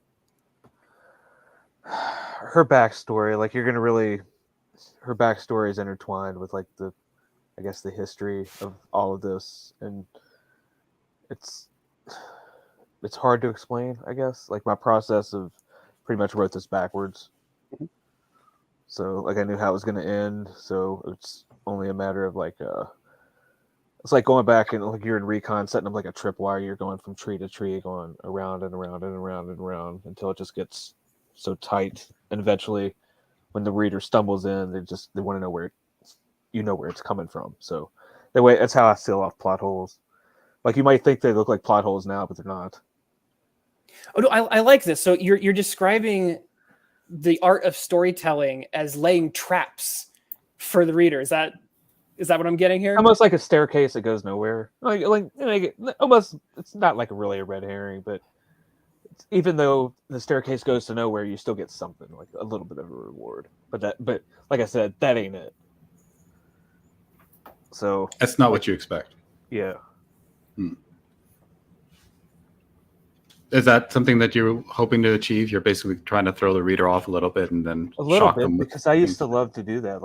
I used to have this weird, wouldn't say an obsession, but like it was like a talent, like in the Boy Scouts and all this. If I could untie any knot, man, and I wanted to tie a knot nobody could untie. I mean, I'm sure somebody will, because Aldous is the smartest person here. So. Well, thank you, but given that Twitless is here, that's not much of it's a low hurdle to cover. See, it's that right there. That was the setup for him to right there. You're welcome. Yeah. So I kind of want to give everybody like enough rope to hang themselves. I don't know if you can say that in 2023. Whatever. Were there any stories that you read that like you drew inspiration from that kind of guided you a little bit for writing this story? I mean, not really. It's not in particular. I used to like Stephen King's older stuff, but he's a bit wordy. I mean, I know he was great. His best book he really did write. It was about writing, but I was a big Robert Louis Stevenson fan. Love all the Jules Verne H.G. Will, all of it. Robert Louis Stevenson especially, because I remember like he I guess was he like a sickly boy or something? Like I had the measles one summer and all I did I just read a bunch of books. My grandmother just went and got me a bunch of books. She said if I watched TV it would rot my brain, which she was right. See, I see a lot of instinct here. You know, you're well read, no pun intended. You're Only one on you- the panel. Oh, thank you. you can this is where a lot of these beats are coming from. You know, you know story well because you've read a lot of it. You know, I think you just need to kind of maybe get in there a little deeper with the understanding of some of the things that you're, you know, like the knot that you're doing. You know, I don't know where that metaphor was going, but you know, for me, but you know, maybe more of a breadcrumb trail might be a better way to go, where you know you're putting out little pieces of food for me and having me and leading me to a place that could be deadly, but I don't know. I'm getting little breadcrumbs along the way, so Yeah. you know what I mean. So instead of tying a knot that I can't unravel, and I'm shit with knots. Are you saying Yeah. the knot is not enough? But you're getting the Jesus breadcrumbs and you don't Christ. even know it. Yeah, but I mean, those breadcrumbs have got to be nourishing in some kind of way. You know what I'm saying? Like, if you're throwing out those breadcrumbs, they have to kind of feed the need for me to want the next one. Mm-hmm. Right. You know, so I mean, like you're almost there with like almost all of it. I mean, I think Twitless is spot on with that. You know. You kind of have all the pieces there. I forget what you said. But you said something that was like I just need to spot point on. out that All I heard is, I have to "We put up might to all be this. reading." Kelsey agrees with Agrees with me. me, so you have to agree with him. Dying of fire. I'm with you, fellers.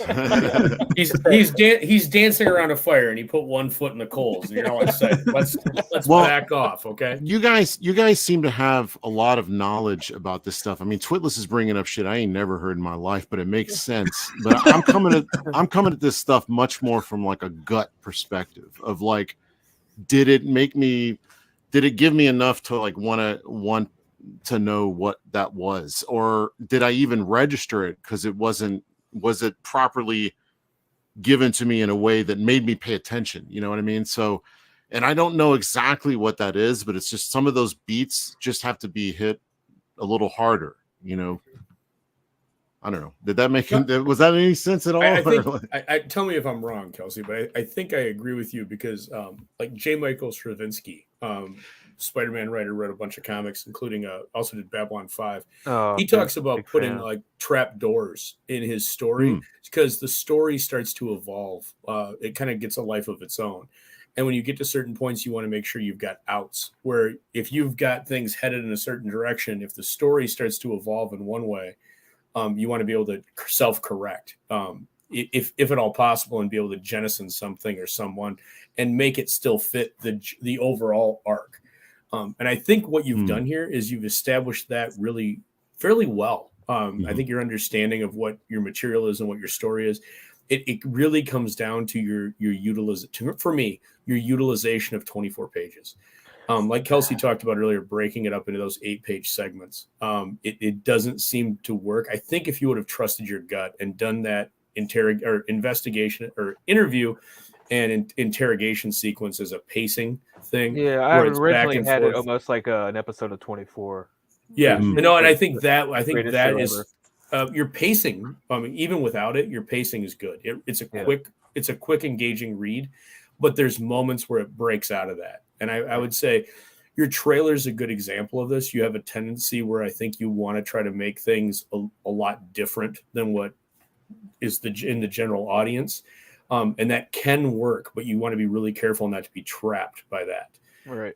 And so you don't want to be caught in I have to make sure everything is almost a tongue-in-cheek joke, which I got the HGTV and there's a big sign in the building. It doesn't fit the tone. It fits the tone of your trailer. And that's where maybe at times I'm confused. Which way are you wanting to go? You know, is it go west or are you going east? And you pick a lane and kind of just go with that. And if you trust your gut on that, I think you'll be well suited for issue 2. My advice, I'm sure he's fucking riveted now, man. You know what? Okay, boomer. But no, like I think that even if you didn't change anything for issue 1, and if you do have the chance, I would maybe make some minor tweaks, but I would focus as much as possible on like the issues that are down the road. Paying it off. I would, yeah. I wouldn't try to like take this current issue and like try to re-chop it up or anything, because you might end up causing new problems as you fix old ones. You run into that danger. Obviously with dialogue changes, that's much more of a minor thing you can do. But I think, like I said, I think as a first issue, it does what it needs to do. It has those rough edges, and those rough edges are definitely things that I think I speak for all of us a little bit, where it's like, we definitely would like to see the rough edges polished moving forward. Yes. But the rough edges were not enough to say game over. I would never want to touch this again.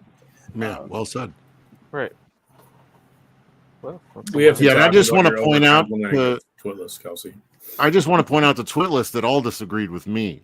I don't know if you'll notice that. Yeah. Well, it's your project, Hojo. So give us your elevator pitch for issue 2. What really gets you excited about this story and these characters? Oh, and you get to issue 2 is where you get to meet my favorite character, and you get to meet 2 others, which one surprisingly from a couple people who's read the script, like the bare bones of it, said that would be my runaway hit character, and I'm like, We're getting some roboting. Watch out. Anybody else hear that? Or was that just me? I got some roboting. No, there's a little bit there. Yeah. Oh, okay. Something about a guy being ripped. Say that again. Yeah. You got no, me now. not that I would want to know about the ripped guy. I'm just, never mind. Go on. I mean, you get to meet my favorite character. He's like the Grizzled War veteran. It's like he gets pulled back into the fray, and then the sex pot character, and then we get to see a lot more. She gets introduced to the team. It's like this big splash page where it's just like, here are your new co-workers, and they're just like bouncing off each other, and you get some nice little juicy action, like with 2 of the former members. And so we get more into a lot of the questions that were asked in issue 1 get answered, and then some more questions, but we get more of those breadcrumbs, but they're bright and shiny now. But it's like, the way I look at this is like, it's like looking through the keyhole, and then issue 2 like knocks the door down. Yeah, right on. So it was originally gonna be 48 pages, but I had to chop it up.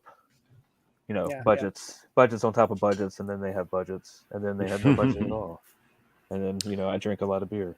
I try to ask every new creator this. What brought you to Comicsgate?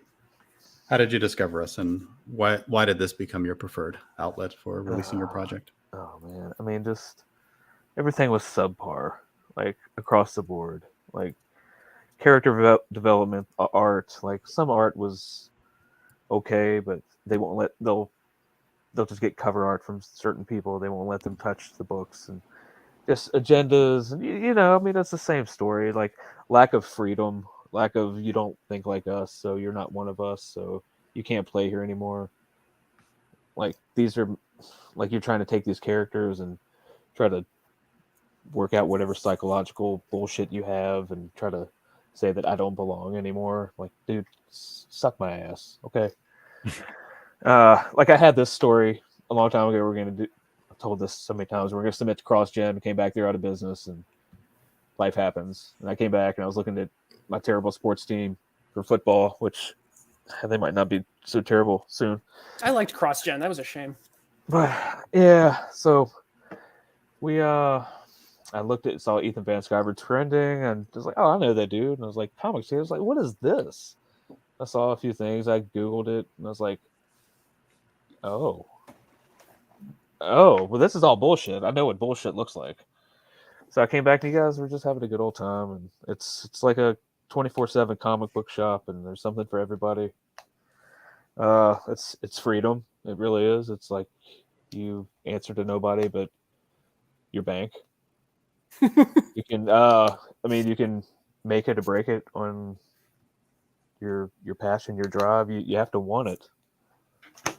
Well, I answered to KSSS. Yeah. That's pretty much it, though. Happy birthday. KSSS rules over all of us, unfortunately. Him and Jabba, two tyrants in the chat. Yeah, what have the inroads been like in Comicsgate? You've made your way around a lot of the channels. What do you find the lay of the land to be?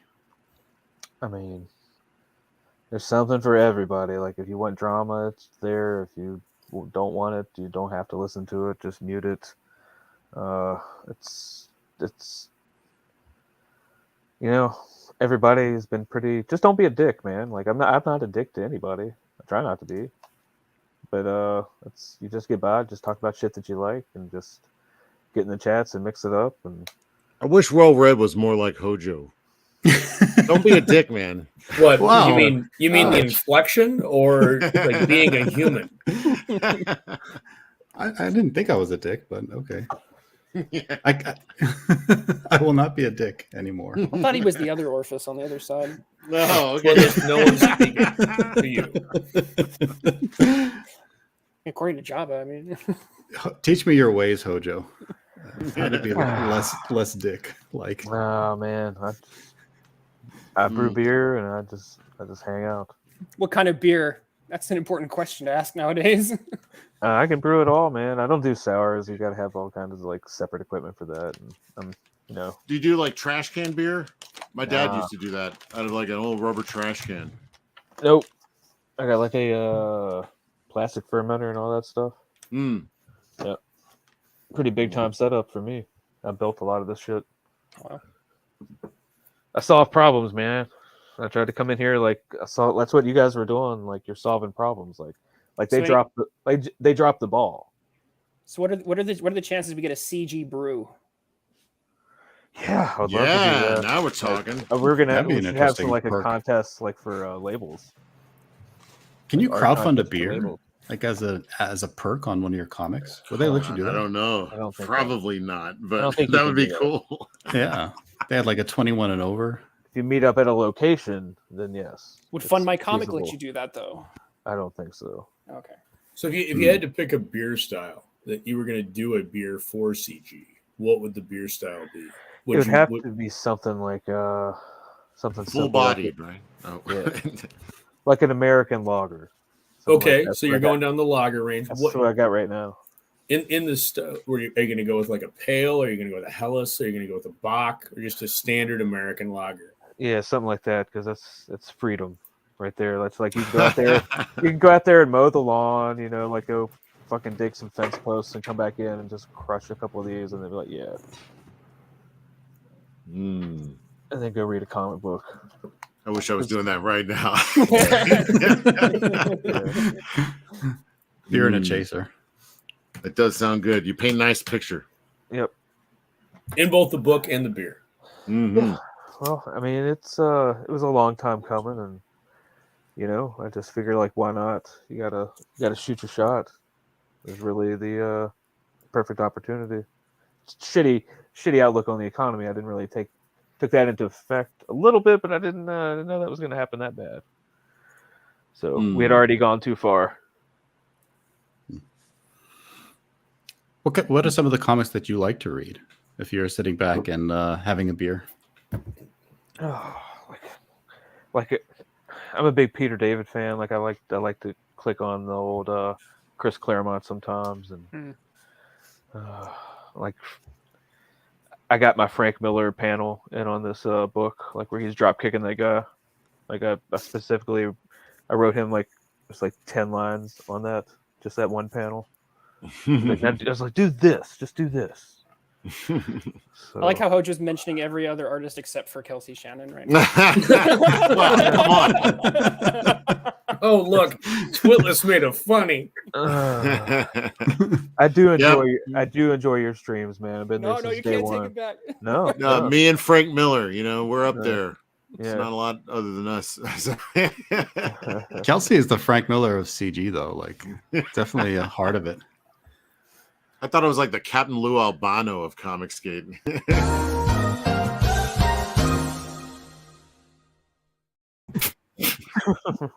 Thank you, Cider. Yeah, you want guidance on CG, like where the heart of it is. Kelsey, Malin, Ethan, of course. So And remember, kids, if you do drugs, you go to hell before you die. That's one to grow on. It's so high right now. yeah, he's got that Adderall is kicking in. Yeah. Mm. So, what's your vision? Are you going to do a whole universe, Hojo, or you just want to invest into this one series and see how far you can take it? I mean, 6 issues are pretty much like preliminary written, what I would call like my first draft, and like 13, like it's plotted out completely. I know how it ends, but I got other things going on in between that. I have I guess gonna maybe try a stab at this graphic. I have a short story that's going to be a graphic novel. It's almost like a dark fantasy thing. Like I have layers. I picked up 2 writing commissions. One's like a straight up horror, like a horror story. Like I don't have any speed limits on this one. Like this is almost like PG-13 because my kids. No like limits though, but PG. Yeah, this right here, like the Mythicals, that's like PG-13. Like okay, like yeah. something my kids can read in a couple years and not be like my wife be like, what the fuck did you let them read? So, but this other one is like it's no speed limits, like no roads. Like this is DeLorean with the fucking hovercraft. Hojo Unchained.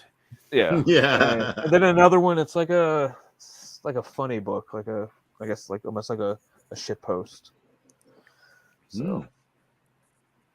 So I get one to do with the Mythicals. It's kind of like a horror comedy, and then now I get to do a straight up comedy and then a straight up horror. So horror. Shut up, Belmont. I'll do the horrors. I'll do the horrors. You don't discriminate. No, you'll take them all. No. Definitely more the horrors cum who are horrors. Well, Red, could you do the chat a favor just so they shut up about it and just say, Hal, open the pod bay doors. Is it Hal or Dave? It's Dave, isn't it? Dave, open the pod. Dave, no, it's Hal. Dave's the astronaut. Is Well Red supposed to be Dave? I'm supposed to be Hal. What is the chat smoking? How much Adderall is getting passed around? Okay, so apparently you missed the meta. In the movie, they're both robotic, but Hal shows more emotion because he's making a conscious choice versus Dave, who's doing his duty. Okay. So one is programmed but is more human. The other is human but acting more programmed. So he's asking you to act like the robotic human. Okay, I'll do both and let's see if we can tell the difference based on my horrible monotone voice. Hal, open the pod bay doors. I'm sorry, Dave. I can't do that for you. Oh yeah, that was better. You're a better Hal than a Dave. Yeah. That's what I figured. Thank you. I'm glad we can. I work as an AI, not as a human. This is what you get when the writers go on strike, folks. Yeah, exactly. Yeah, I'm getting paid overtime now. Busy all the time. And we're back to scabs. Every time you ask ChatGPT a question, it's actually well-read answering it. That's right. That's why he's been so distracted during the stream. Been sitting in so many computers lately. Having to talk through a little microphone. Oh man. What do you think though of like the streams in CG? Like you were saying, you can avoid the drama, you can go towards it. There's a lot of both, but like, do you feel like it kind of I don't know what's the right way to put it, but does it cast a really wide net? Like how exactly does that? Are you good in both universes? Basically, is what I'm asking. Either the non-drama or the drama. Yeah, it doesn't. I mean, at some point, like the drama, I get burned out on it. Like I don't like raging against the mainstream and all that stuff, and like picking out whatever it is, the story of the day on how they fucked up, because they do fuck up a lot. I just don't care anymore. Like the way I look at about the mainstream and the big two, as they say, dude, she's your ex. She don't want you no more. Like, you can think about the good times. You can go look at the pictures. In our cases, the comics that they haven't destroyed. They can't take those away from us. Just remember the good times and just laugh at her when she falls on her fucking face, and that's it. You don't have to constantly point it out. Just giggle inside and just know that you're happier. Create better shit. Do something. What about the future? Like it's mostly a critics movement, so everybody's thinking about how do we right that ship and how do we make better comics than what the mainstream is currently doing. So, well, I guess I think that how I started to get on the path of being a writer is I saw shitty movies and read shitty books, and I guess I really shouldn't say shitty movies or books because they made those, but you can still call them shitty. Oh no, they are shit. Yeah. So I was like, I'll just fucking write it better. And so that's kind of, and then I started. The best thing I really like Godard. Didn't he do that? Yeah. And so a critic? Who was that guy? Who am I thinking of? The French film guy. That's good. Yeah. Right. He was like a film critic who was like, I could do this better, and he just Histoire du cinéma. Yeah. Created a whole new wave, French New Wave. Follow the ways of the French. Oh no! Don't do that. Based off my contract, I get to punch Twitlis in the face when he Everybody says words surrender in French. So I'd like to activate that clause now, Twitlis. Would you guys mind chewing Hojo's ear for just 5 minutes while I go pour a drink? Sure. It's gonna take you 5 minutes. How big is the glass? All right, 2 minutes. Okay. It's just I just have to lean over. It's right in arm's reach. All right. So Twitlis, or sorry, not Twitlis. I'm so used to ridiculing Twitlis. I apologize. Hojo, yeah. You mentioned Claremont. You mentioned a couple other people that were what vein do you feel that the Mythicals fits in? You've got, it's definitely kind of an action, suspense, horror comic. Would you agree with that? Yeah. As a preliminary. So if you're going to go in that vein, what were your kind of your framework for where you thought this would fit in within comicdom for what you read? Like that tap into that whole, like how the Wildcats were popular, but the writing kind of fell off, and that you're watching these teams. Like that's what I used to love, like X Factor. That's why I love Peter David. Like you could take the art away, you can see who those word balloons are. I really liked X Factor, man. Yeah, I was the Peter David run as well. Fuck yeah, man! Stuff. Like the shit with Quicksilver when he was just like so bored with these people. Mm-hmm. And so in a way, yeah, go ahead. You're focused on more of that, obviously that government oriented or semi-formed with some kind of structure above it. Yeah, organization. How does that carry your book forward? What's the projection there? Is it going to be more of like an episodic type thing where each issue deals with something else, and the slow undercurrent is you're building a trend line for a second, the overarching story, or is it individual instances? I think you've already answered my question, so I'll just stop asking. Oh yeah, yep. we're gonna have this long thread that stretches from page 1 all the way to the end, but everything's built upon it. Like issue 2, feeds a little bit into what.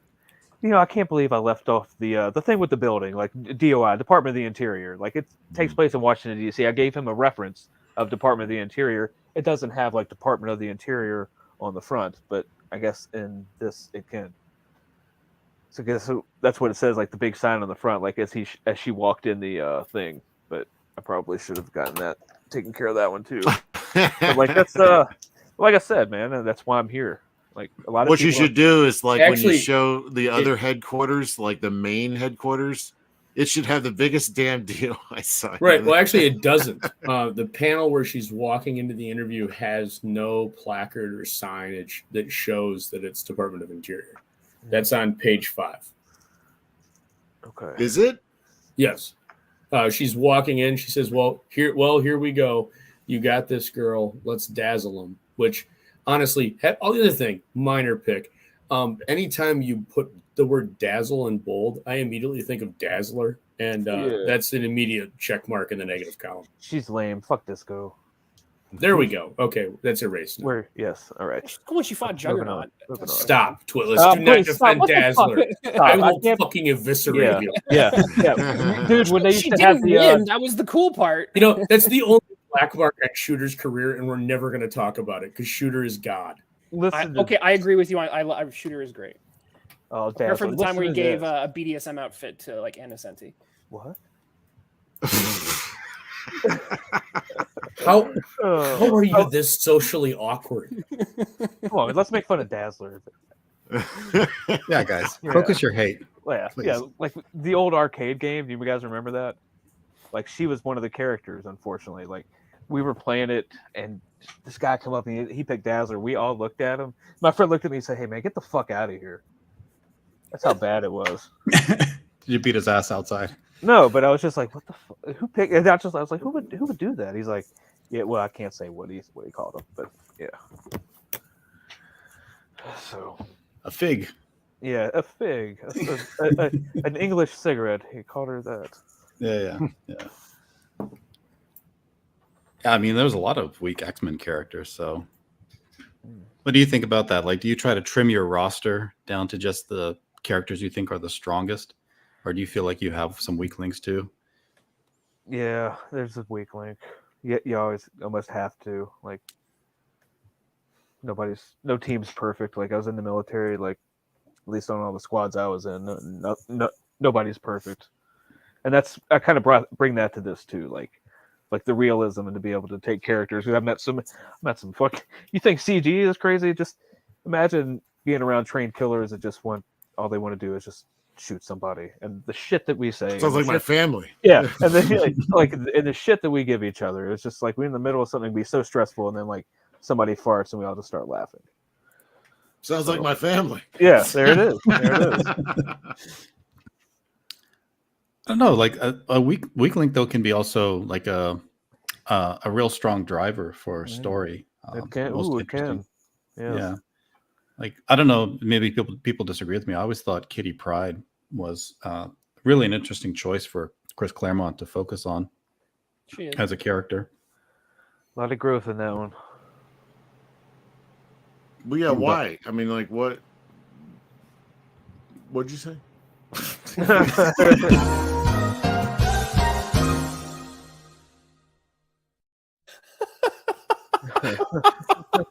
Repeat all the stuff about the things. But like how Kitty Pryde, like she was kind of like the weakest X-Men, but she ended up being like Chris Claremont's favorite to write. You know, he focused on her a lot in many of the stories. You think it was a better entry point than like for the average person than like Wolverine? You know, She's really she's good more ordinary, or she's more normal. She's a really good point of view character. Part of this, her age is part of it because she's so much younger than they. She has so much more growing. Yeah, she has so much more growing up to do, and she has so much more to experience, and so that gives her. It also allows the storyteller to do a lot more explaining to her when it needs to happen. So. Yeah, Whereas I mean, I think go ahead, Roland. Sorry. Oh, sorry. I was just gonna say, I think a vulnerable character, like they have a lot more. They're able to respond to more situations more dynamically. They're going to respond uniquely to each one because they don't have like a one size catch all response for every circumstance. Every one they're going to have to deal with it on its own, basis. So, like her experience with Nightcrawler, right? Her initial not liking him, and so they're able to explore elements of prejudice, but not because she's bad, but because she's young and doesn't know how to process things, and she learns and grows and gets over it, and then becomes friends with him, and so you're able to explore complicated issues through this young person who has so much to learn, and is willing to learn, right. In a sense, yeah. Well, and to Kelsey's point, why not use Wolverine instead? Because Wolverine's older, he's got more experience. And really the only time Wolverine's writing is ever engaging is when the Simonsons are going back to the What Ifs or the, Marvel Comics Presents of Weapon X. And it's his mind's been erased and he's got no memories. Yeah. And he's re-experiencing things for the first time and searching for what the meaning is. He's got the experience, the instincts, but he doesn't have the answers. So all he has is questions. You always want to have that, and Hojo did that really well. You see what I did there, Twillis? I tied it into the book, unlike you. Nancy's got questions on what Yeah. she's experiencing, Yeah. so it builds on that. You're building the mystery through the point of view character, Yep. and that's the similar to what we've just talked See, about. I implied it. You just decided to beat him over the head with it. No, I just decided to actually point it out. We call the difference between subtlety and No, I just don't think you actually understood the showbiz. point, so I was trying to diagram it out. What you did was subtle. What he did was showbiz. But yeah, I mean, it's just you have to care about. You got to have interesting characters. Like there are a lot of payoffs that just like between issue 1 and issue 5, there are a lot of things change. So like what may start out you're like it's a comedy, but eventually the comedy is gonna fade away. Of course, Lucas can never stop being funny, and especially when they start making fun of him for having all these fucking pouches and listening to Van Hagar. Thank you. Twitless, just so you understand, when Diamond Dave left Van Halen, we no longer call it Van Halen, we call it Van Hagar now because they brought in a different lead singer. Yeah. I know in academia you're not up on all the pop culture. That's like an old person song thing. Okay, thank you for explaining that. Van Halen, were they alive with Elvis? It's called music. Oh shit. Yeah, exactly. Shit. Oh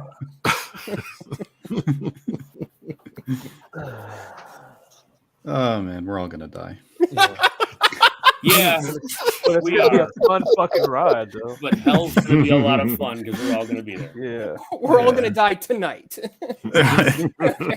Get the alcohol. Already beat you there. Yeah. Rough night for Kelsey's debut, though. Wow, well read. What? I thought I did pretty good. No, you did great. You saved the Yeah. show. I'm not sure about the rest of us. Forged in fire. It's a good thing I wasn't paying attention. That's the best way to approach this. No, I thought it was great, actually. Kelsey definitely added a lot of great commentary. So it was invaluable having him here. Good info. Yeah, I mean, might I give express I don't know, I'm tired. Gratitude. I don't know, Twitless and all this. I'm just so impressed with just your knowledge and your approach to this kind of stuff. I mean, I could tell you guys really know what you're talking about, and I'm very impressed. Like I said, I don't know this stuff, the way you guys do, I guess. I mean, you were citing people I'd never heard of, but like I got a gut. Like I'm probably more in Hojo's camp where like I got a feeling for where these things land. Yeah. And it's like maybe I don't have the understanding of these things, but like I know that this is like it is. You know what I mean? Like it is. Yeah. But it's just really impressive hearing you guys talk about it and really kind of nail it down. And I mean, it's just great. You guys are neat. Sir. I really appreciate that. I'll try not to take it as too much of an insult that you put my name in the same sentence as Twitless. No, I really appreciate the when you can take some of the whether you call it academic or what have you, but because the gut is where the comics come from, so that perspective is so important. I learned so much from you guys. So I love the meeting of the minds. That's one of the reasons why I love these streams. So thank you. Oh, it's beautiful. Yeah. I always try to have a guts person on with a brain person. That was beautiful. Thank you. Just beautiful. Because really, art it does come from both places.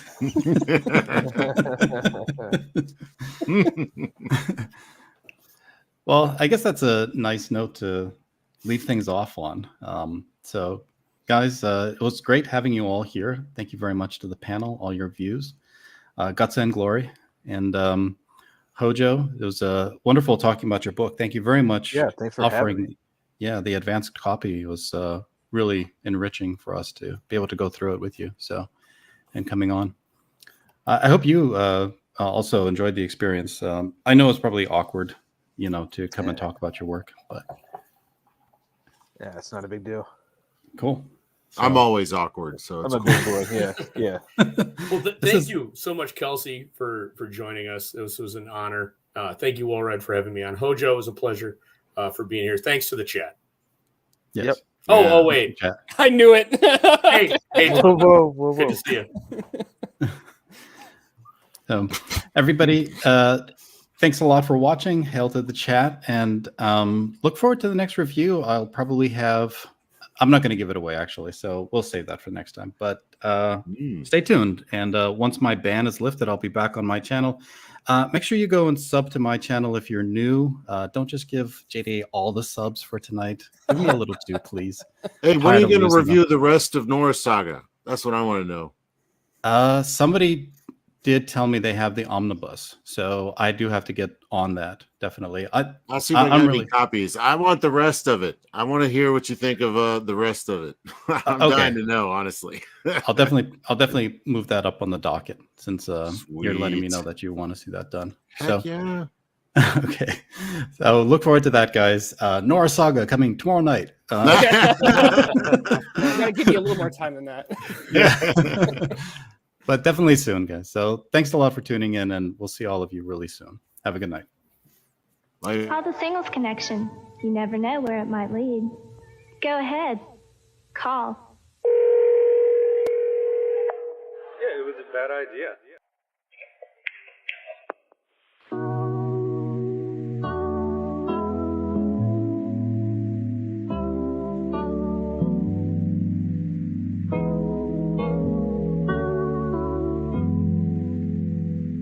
All of our representatives are currently busy.